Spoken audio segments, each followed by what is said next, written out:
In the quiet hour before dawn, when the palace still clung to the night's last breath, Sergeant Elias Mercer began his steady patrol along the eastern corridor. His boots whispered across the polished floor, each step a familiar rhythm carved into years of disciplined service. He moved with calm precision, scanning the dimly lit hall for anything out of place. The corridor always felt sacred at this time, washed in faint gold from distant lamps that flickered like watchful eyes. Elias carried the weight of both tradition and expectation, with effortless grace, knowing every turn, every door, every faint echo belonged to the world he had sworn to protect. Mornings like this were quiet enough for him to reflect on his role, yet charged with that subtle tension that lived beneath palace walls. A reminder that peace was never guaranteed, only borrowed briefly before the next ripple of unrest. Elias came from a family woven into the monarchy's history. His grandfather had stood guard during the war years, while his father served Queen Elizabeth with steady devotion. Elias had grown up hearing their stories, the long nights at Balmoral, the tension before state ceremonies, the quiet pride of serving a royal family through decades of change. Now he walked the same halls they once patrolled, feeling that legacy settle warmly on his shoulders. He loved the palace, not for its grandeur, but for its rhythm, the way each day required attentiveness, restraint, and loyalty. He understood that his role was not simply to protect the royals from physical threats, but to stand as a quiet sentinel against the darker currents that sometimes swept through these historic rooms. And lately, those currents had grown stronger, though few dared to speak of them aloud. He paused near the carved wooden door to the king's private study. It remained closed, as it should at this hour, yet something tugged softly at his attention. A faint shift of air, a sense of movement that was not quite sound. He held still for several seconds, listening. Nothing stirred on the other side. Perhaps it was only his imagination, stretched thin by weeks of tension radiating subtly between the monarchs. He took a quiet breath and reminded himself that the palace was old, full of sighs and murmurs that came from its very bone. But even so, the silence felt heavier than usual, as though the walls themselves had begun holding secrets too tightly. The early light trickled through tall windows, scattering thin streaks of silver across the corridor. Elias followed them toward the courtyard staircase, where frost clung to the outdoor stone like delicate lace. The air smelled of cold air and polished brass, a mixture that always reminded him of winters spent in ceremonial training. He greeted several junior guards stationed by the archway, offering a few steadying instructions. Their responses were respectful, yet tense. Elias wondered whether they sensed the atmosphere too, or whether it was simply the pressure of working within the inner royal quarters. Either way, he made sure his own calm presence anchored them. The palace functioned best when its guards moved like a single, steady heartbeat. Crossing the courtyard, he slowed near the hedges where the palace cats prowled lazily. The animals regarded him with indifferent calm, and their peaceful presence eased him momentarily. Animals rarely stayed near trouble.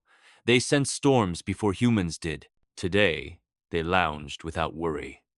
Perhaps the odd feeling pressing at him came from the long week, and nothing more. He allowed himself a slow breath as he re-entered the West Passage, lined with portraits whose painted eyes followed him with quiet scrutiny. He often wondered what those former monarchs might think of the modern tensions brewing behind these walls, though he doubted they would be surprised.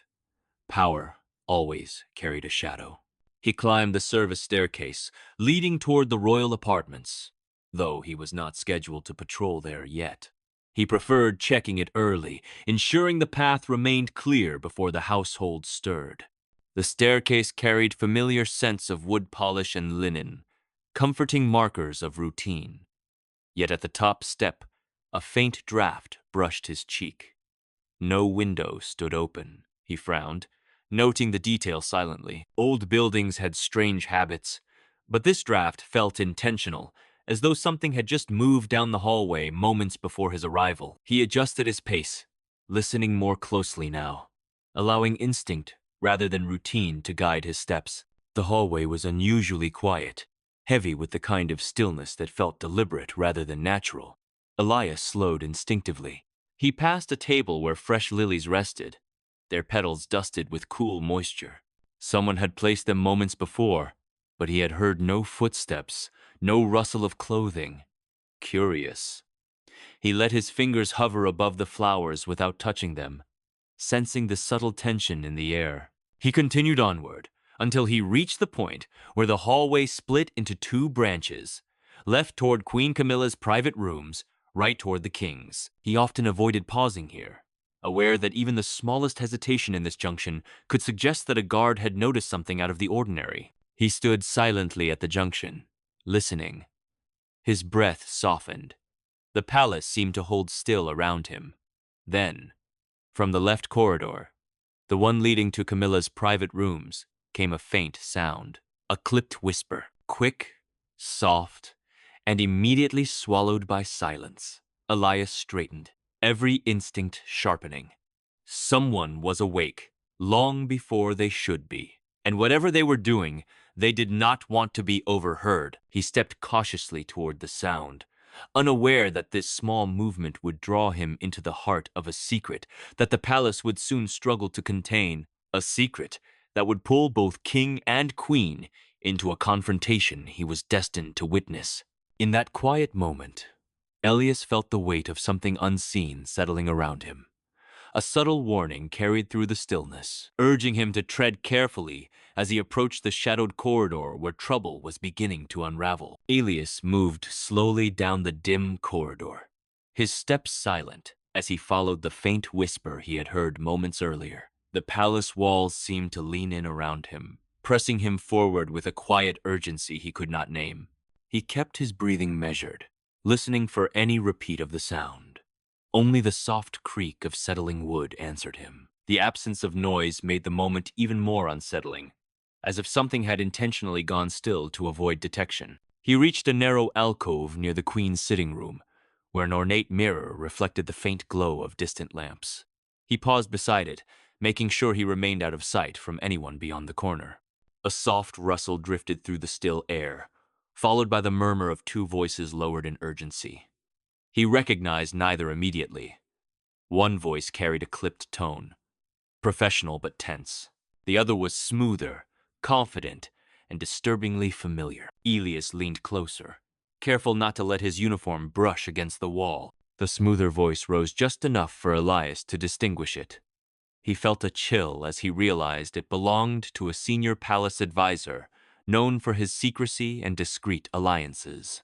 He had often been seen entering restricted areas under vague pretenses, claiming to be working on sensitive matters for the royal household. Today, his tone carried something different, a tension edged with ambition. The second voice, quieter yet persistent, urged caution. Their exchange sounded like the tail end of a negotiation, something hushed, something meant to remain buried behind the silk-draped walls of Camilla's private rooms. Elias pressed himself deeper into the alcove's shadow as the voices sharpened.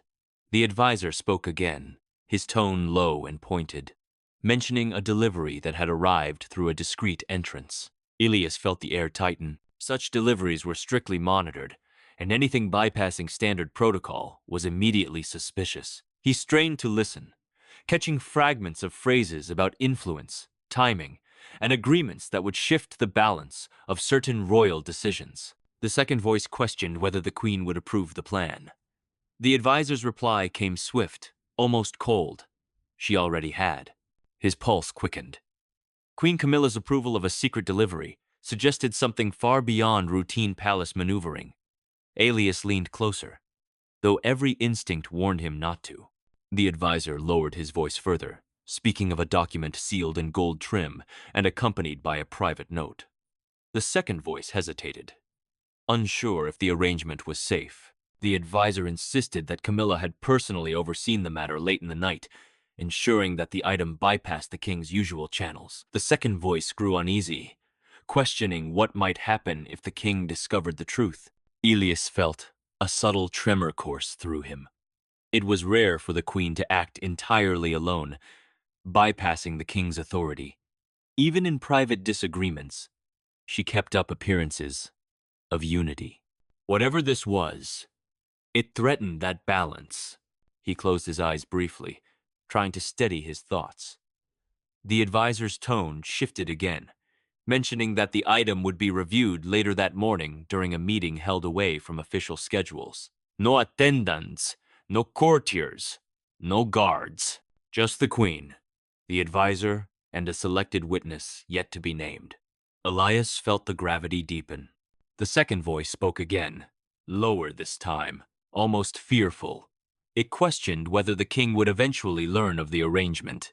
The advisor sighed impatiently, stating that the king spent most mornings in his private study, distracted by preparations for upcoming engagements. If all went according to plan, Camilla would finalize her decision long before he noticed. Elias stiffened, understanding that the secrecy was deliberate. The advisor urged silence, warning that the consequences of exposure would be severe. The second voice reluctantly agreed, though unease colored every word. Elias listened as footsteps shifted behind the partially closed door. Fabric rustled, followed by the faint click of something metallic being secured. Perhaps a box or a case designed to hold valuable documents. He imagined the advisor sealing the mysterious item, preparing it for whatever covert meeting awaited. His heart pounded with a mixture of apprehension and duty. He knew he should withdraw before being discovered, yet leaving meant turning his back on something that clearly threatened the palace's fragile balance. The voices softened once more, indicating the discussion was nearing its end. Elias remained still, waiting for the right moment. The corridor grew tense as the advisor stepped closer to the door. Elias could hear the soft scrape of his shoes as he adjusted his stance, preparing to leave. The second voice murmured a final concern, asking what would happen if the king summoned someone unexpectedly. The advisor dismissed the idea, insisting the morning would be uneventful. Elias felt the weight of those words, knowing all too well that fate often twisted even the most guarded plans. He shifted silently, ensuring he had a clear retreat, should either man open the door wider than expected. Then the handle turned. Elias braced himself as a sliver of light widened across the corridor. He held perfectly still, breath locked, as the advisor stepped out with a leather-bound case tucked tightly under his arm. The man's expression was controlled, yet a faint tension clung to his posture. He glanced briefly down the corridor, unaware of Elias hidden within the shadows. Behind him, the second voice, now revealed as a junior attendant, asked whether they should alert the queen. The advisor responded curtly, telling him to wait for her signal and speak to no one until instructed. The door closed softly behind them, leaving the corridor steeped once more in silence. Elias stood unmoving, absorbing everything he had heard. He knew this was no ordinary secret. Something had shifted within the palace, something that would soon force the king to ask questions. No one was prepared to answer. As the advisor walked away, Elias felt the first stirrings of a storm gathering beyond the walls. The morning unfolded with a strange heaviness that clung to every corner of the palace. When Elias resumed his official patrol route, the memory of the advisor's voice lingered in his ears like a shadow that refused to fade. He walked with heightened awareness now, sensing that the quiet corridors held more than routine. Sunlight spread slowly over the marble floors, but even its warmth could not soften the tension threaded through the air. Elias knew he needed to keep moving, to observe, to piece together what little he had overheard. Something about the secret delivery, the sealed document, and the queen's involvement gnawed at him with growing urgency. As he turned a corner near the king's study, he encountered Princess Anne striding briskly toward him. Her expression was sharp, focused, the way it often was when she sensed disruption.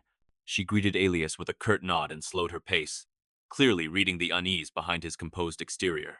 Anne had an uncanny ability to detect when something was off among the guards, a skill sharpened by decades of navigating court tension. "You look as though you've seen something that doesn't sit right," she said quietly, her voice low enough to remain private. Elias hesitated, bound by duty, but she lifted a hand ever so slightly, urging honesty. "Speak carefully, but speak." Elias chose his words with precision, explaining only that unusual activity had taken place near the queen's private room. He did not name names or mention the sealed case, but Anne's eyes narrowed with clear understanding. She had long been wary of certain advisors who drifted too close to influence, and she had never hidden her distrust of clandestine arrangements. "Keep watch," she said firmly. "Do not intervene unless necessary. But if anything threatens the king's authority, I expect to know." Her gaze held his for a moment longer before she continued down the corridor, her stride firm and purposeful. Elias watched her leave, comforted by her presence yet more aware than ever of the delicate political threads tightening around the royal family. He continued his patrol, passing through the gallery of tapestries, where quiet footsteps echoed softly behind him. He slowed, listening. A junior guard approached, his face pale, glancing around nervously before stopping beside Elias. The young man looked barely old enough to manage the pressures of palace life. "Sergeant Mercer," he whispered. "I was told to deliver a message to the upper floor, but the hallway outside the Queen's rooms was sealed off. No one would explain why. Do you know what's happening?" Elias kept his tone neutral. "Stay focused on your assignment and avoid that area unless ordered. Do not speculate." The junior guard nodded, though anxiety still flickered in his eyes. Elias dismissed him gently, watching as the young man hurried back down the gallery. It was clear the secrecy surrounding the Queen's activities was already seeping through the ranks, stirring unease among those sworn to maintain calm. As Elias reached the stairway leading to the king's study, he noticed two senior aides speaking in hushed voices beside the door. Their faces were drawn, their tones nervous. He paused, at a respectful distance, picking up fragments of their conversation. One aide muttered that the king had summoned unexpected documents earlier than usual. The other whispered that he seemed troubled, distracted, as though sensing something amiss in the palace. Elias drew a slow breath. If the king already felt the tension, the secret arrangement he had overheard could unravel sooner than anticipated. Before he could move on, the door to the study opened, and King Charles stepped into the corridor. Elias straightened immediately. The king's expression was composed yet strained, his features marked by the weight of countless responsibilities. He glanced around slowly before fixing his attention on Elias. "Sergeant Mercer," the king said, his voice quiet but firm. "Walk with me." Elias fell into step beside him, careful to maintain proper distance. The king led him toward a more secluded stretch of the corridor, away from lingering staff. Charles stopped near a tall window overlooking the frost-touched gardens and folded his hands behind his back.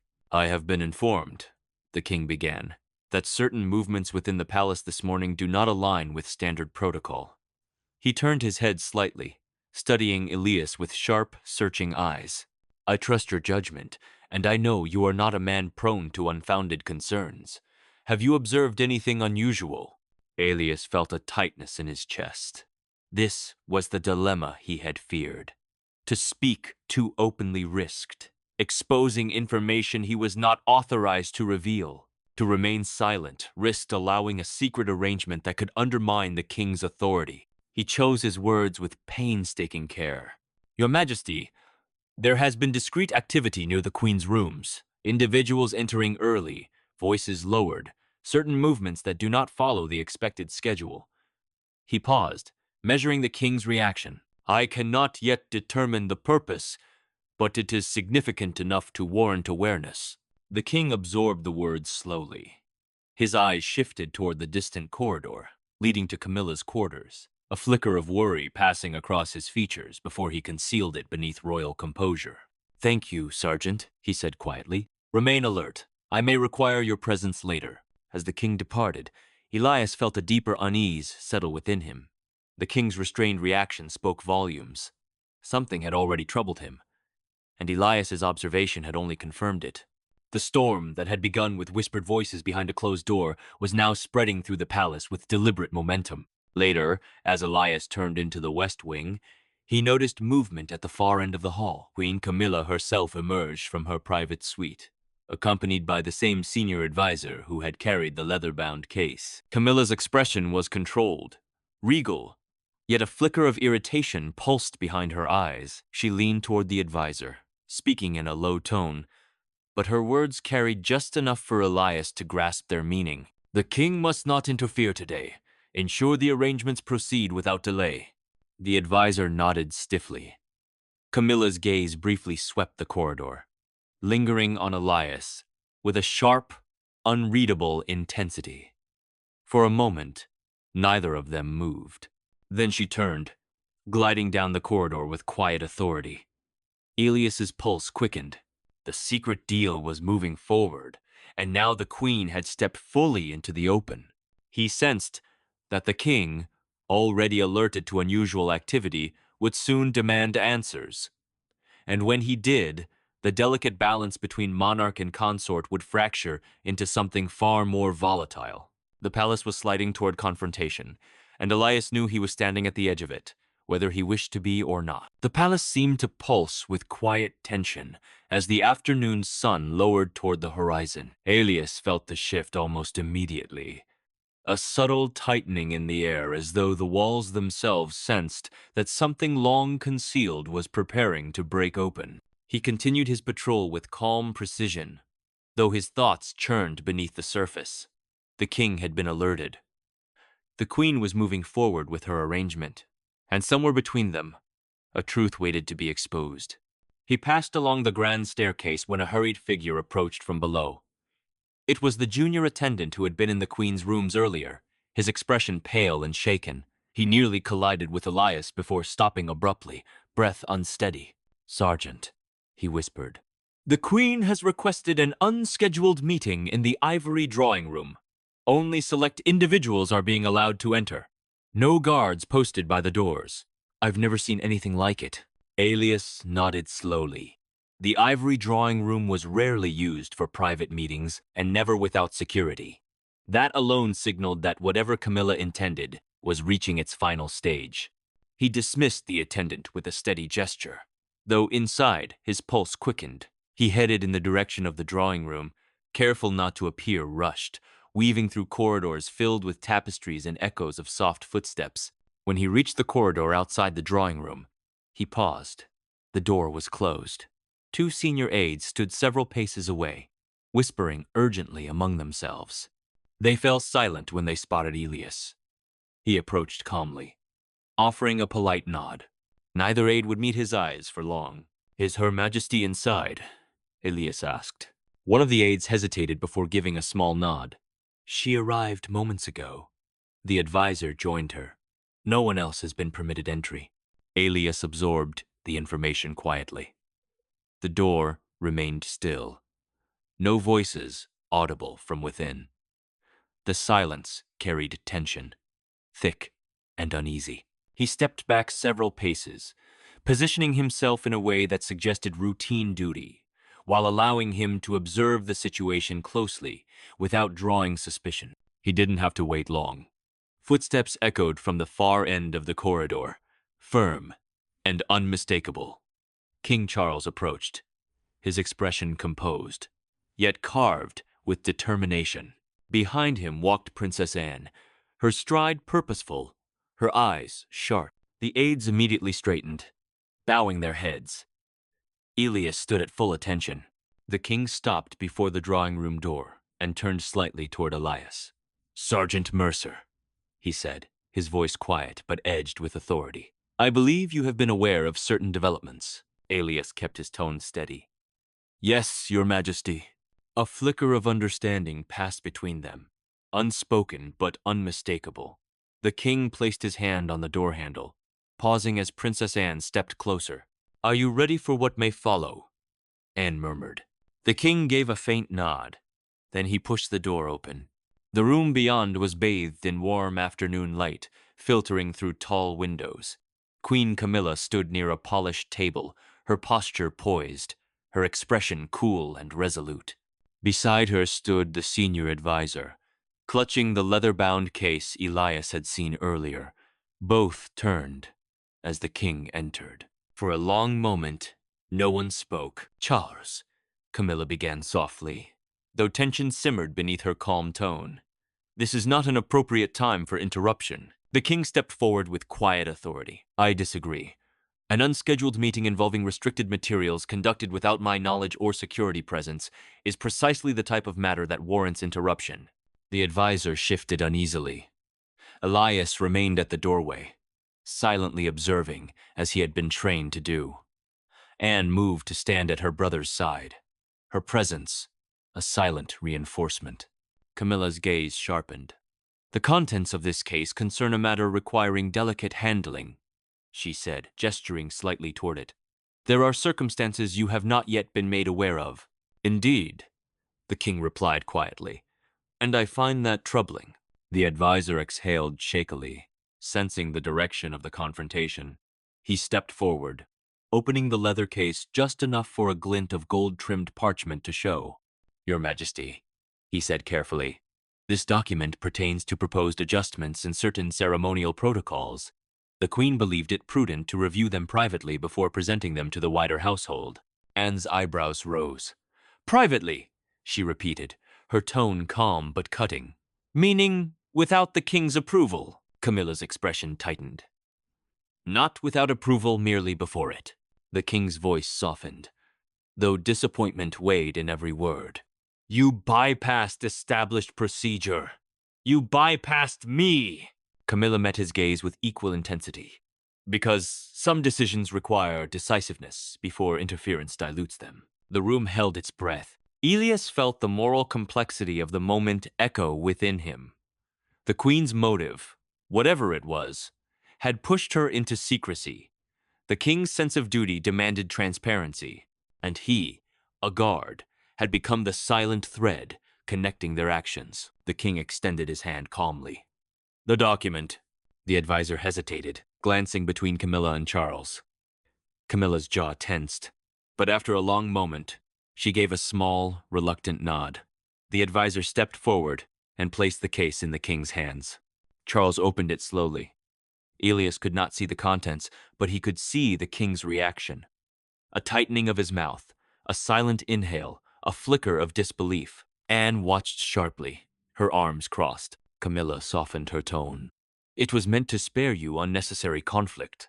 The adjustments are minor. The king closed the case gently, his expression unreadable.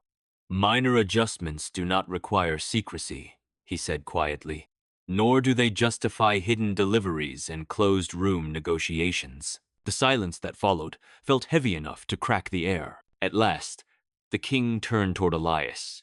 Sergeant, he said, summon the captain of the guard. This matter will require formal review. Camilla stiffened. Charles. No, the king said, his tone decisive. This cannot remain hidden.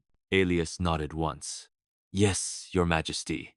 He stepped back into the corridor, preparing to carry out the order. As he moved away, he heard Anne's firm voice inside the room, followed by Camilla's rising frustration and the king's calm insistence on protocol. He walked swiftly down the hallway, each step echoing with the unmistakable sense that the palace had crossed a threshold. Whatever unfolded from this point would not stay contained within the drawing-room walls. As he reached the main staircase, an uneasy thought flickered through him. The Queen had been bold enough to act in secrecy once. If she felt threatened now, what might she do next? The palace was no longer still. Something deeper had been set in motion, and Elias sensed that the storm he had glimpsed was only beginning.